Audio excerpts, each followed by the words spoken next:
Party ने ticket दिया है, लेकिन मुश्किलें उस वक्त पड़ गई थी जब एक पुराने मामले में पंचकुला कोर्ट ने उनको पीओ यानी कि भगोड़ा घोषित कर दिया था। भगोड़ा घोषित किए जाने के बाद अब पेशी के लिए कोर्ट पहुंचे हैं। बेरोजगारी के मुद्दे पर फ्लैक्स बोर्ड लगाने का मामला जिसमें ये कार्रवाई हुई है, कोर्ट ने बार बार समन किया, जब हाजिर नहीं हुए तो उनको पीओ घोषित कर दिया गया। इसके बाद हाईकोर्ट पहुंचे थे राहत के लिए, हाईकोर्ट में राहत नहीं मिली तो फिर वकील की तरफ से कहा गया कि वो कोर्ट में जाकर सरेंडर करेंगे। अब पेशी के लिए कोर्ट पहुंच गए हैं। दिव्यांशु बुद्धि राजा करनाल सीट से कांग्रेस ने उम्मीदवार बनाया है। आपको बता दें कि दिव्यांशु बुद्धि राजा पर 2018 में पूर्व सीएम मनोहर लाल के खिलाफ बेरोजगारी को लेकर फ्लैक्स बोर्ड लगाने का मामला दर्ज हुआ था।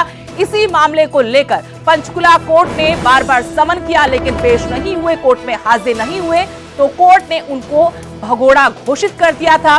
इसी मामले में उनकी मुश्किलें बढ़ रही थी। हाईकोर्ट जरूर गए थे, लेकिन कल सुनवाई में उनको राहत नहीं मिली तो कोर्ट में कहा गया कि वो जल्द से जल्द इस मामले में कोर्ट में पेश हो जाएंगे। तो अभी कोर्ट में पेशी के लिए पहुंचे हैं दिव्यांशु बुद्धि राजा। नायब सिंह सैनी के खिलाफ चुनावी दंगल में ताल ठोक रहे हैं दिव्यांशु बुद्धि राजा। एक बड़ी मुश्किल उनके लिए ये मामला था। अब पेशी के लिए आए हैं। गिरफ्तारी की तलवार लटक रही थी। इस खबर पर और जानकारी के साथ पंचकुला से मेरे सहयोगी तारा ठाकुर जुड़ गए हैं फोन लाइन से। तारा ठाकुर, दिव्यांशु बुद्धि राजा कोर्ट पहुंचे हैं पीओ वाले मामले में, क्या जानकारी है, क्या अपडेट है?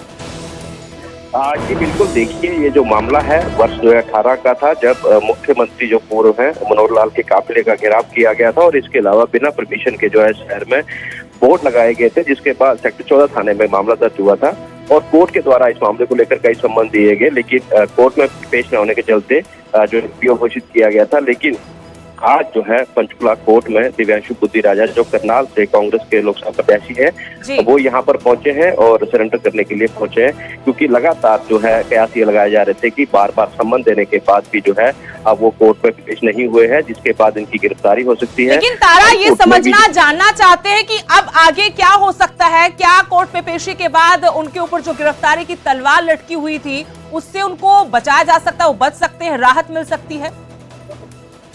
जी बिल्कुल, देखिए जिस प्रकार से बार बार शपथ देने के बाद कोर्ट ने जो भगोड़ा घोषित किया है दिव्यांशु बुद्धि राजा को, लेकिन अब जो है वो कोर्ट में पहुंचे हैं। अब कोर्ट की कार्रवाई क्या रहती है, क्योंकि जिस प्रकार से लगातार कोर्ट ने को बुलाया था इस मामले की सुनवाई को लेकर, लेकिन वो नहीं पहुंचे थे, तो अब कोर्ट की अगली क्या कार्रवाई रहती है ये देखने वाली बात होगी। लेकिन कहीं ना कहीं जो गिरफ्तारी की तलवार है वो लटक रही है, कोर्ट उनको राहत देती है, तो अब क्या आगे की कार्रवाई रहती है वो कोर्ट की सुनवाई के बाद ही स्पष्ट हो पाएगा। फिलहाल अभी जो है करनाल से जो कांग्रेस प्रत्याशी है दिव्यांशु बुद्धि राजा, अब वो पंचकुला यहाँ कोर्ट में पहुंचे हैं, खुद सरेंडर करने के लिए पहुंचे हैं। अब देखना ये होगा कि आगे इनकी किस तरह से जो कार्रवाई है कोर्ट द्वारा की जाती है। धन्यवाद तारा ठाकुर, जानकारी के लिए। तो कोर्ट पहुंच गए, कोर्ट में हाजिर होने को कहा था, बार बार समन भी हुए थे। इसी मामले में 2018 का मामला है, पूर्व सीएम मनोहर लाल के खिलाफ बेरोजगारी के मुद्दे पर फ्लैक्स लगाए थे, इसी को लेकर एफआईआर दर्ज हुई थी। कोर्ट ने बुलाया, समन किया, नहीं पहुंचे तो आखिरकार कोर्ट ने फैसला सुनाया कि आपको भगोड़ा घोषित किया जाता है। राहत के लिए हाईकोर्ट का दरवाजा खटखटाया था, लेकिन कल राहत नहीं मिली, खारिज हो गई थी याचिका। उसके बाद अभी कोर्ट में हाजिर हुए हैं, पेशी के लिए आए हैं। आगे कोर्ट की क्या कार्रवाई रहती है, इस पर न्यूज़ 18 की नजर बनी रही।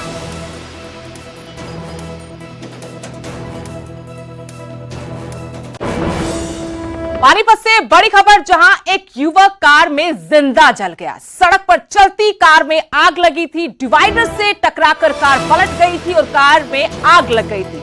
पुलिस ने ड्राइविंग सीट से युवक का शव बरामद किया है। कार पलटने के कारण क्या रहे इसका खुलासा नहीं हो पाया है। NH-44 GT रोड पर पिछली रात यह हादसा हुआ। कुछ ही सेकंड में ये कार आग का गोला बन गई। एलिवेटेड फ्लाईओवर पर सरकारी अस्पताल के ठीक सामने ये दर्दनाक हादसा हुआ। शहर के बीच से गुजर रहे एलिवेटेड फ्लाईओवर पर सरकारी अस्पताल के सामने एक चलती मारुति स्लेरियो कार में अचानक से आग लग गई थी।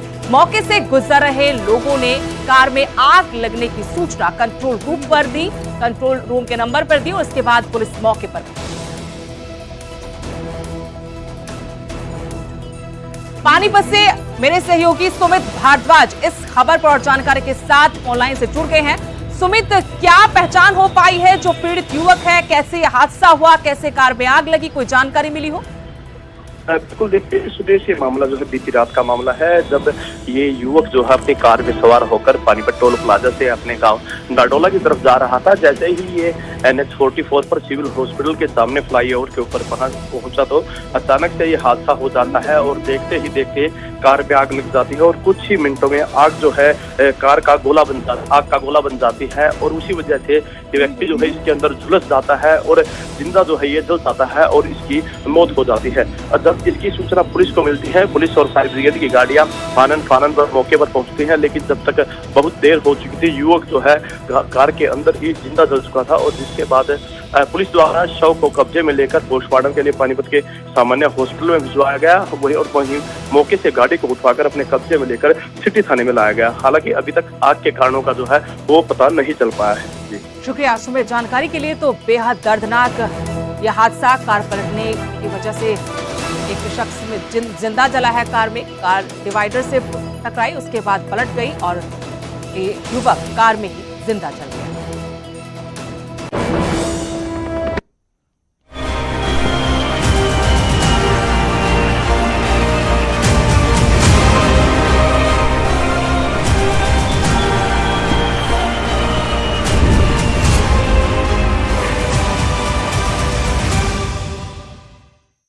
गुरुग्राम लोकसभा सीट से कैप्टन अजय यादव के टिकट कटने के बाद जो बगावते सुर देखने को मिल रहे थे, अब वो ठंडे पड़ते नजर आ रहे हैं। रेवाड़ी विधायक चिरंजीव राव ने बीजेपी उम्मीदवार पर जुबानी हमला किया है।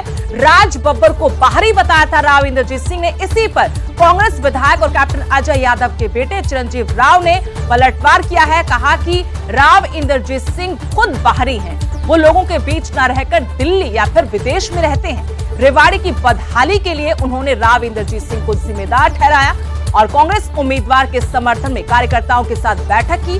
राज बब्बर को लेकर कहा कि राज बब्बर को जिताने के लिए मिलकर काम करेंगे। इससे पहले बगावती सुर उनके सुनाई पड़े थे। कहा था कि लंबा वक्त या पार्टी को 5 साल तक मेहनत की उम्मीद थी टिकट मिलेगी, लेकिन अब टिकट कट गई है तो राज बब्बर जिनको उम्मीदवार पार्टी ने बनाया है उनका खुलकर समर्थन करेंगे, मजबूती के साथ उनके लिए चुनाव प्रचार करेंगे। लेकिन कैप्टन अजय यादव का अभी भी कोई बयान नहीं आया है।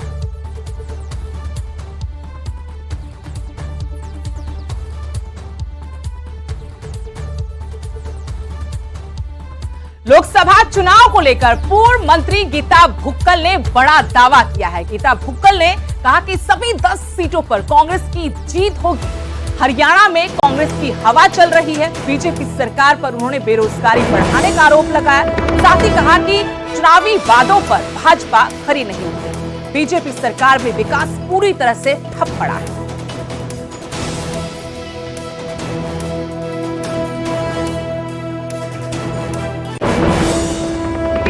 जानना चाहते हैं कि भाजपा ने जो पहले वायदे किए थे उन पर कितना काम किया है।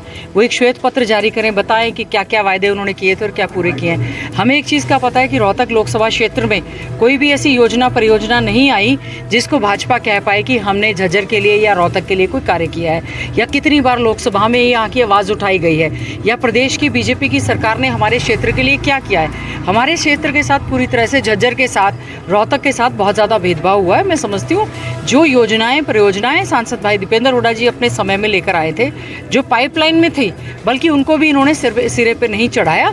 तो आज लोगों ने पूरी तरह से 36 बिरादरी, आपने देखा होगा 36 बिरादरी जो है डोर टू डोर जनसंपर्क अभियान के तहत हमारे साथ चल रही है। और पूरी तरह से झज्जर शहर ने भी मन बनाया है कि जैसे हरियाणा में हवा चल रही है उससे ज़्यादा हवा रोहतक लोकसभा क्षेत्र में चल रही है। और आने वाली 25 मई को जो वोट पड़ेंगे, एक एक वोट हाथ के निशान पर भाई दीपेंद्र हुड्डा जी को पड़ेगा।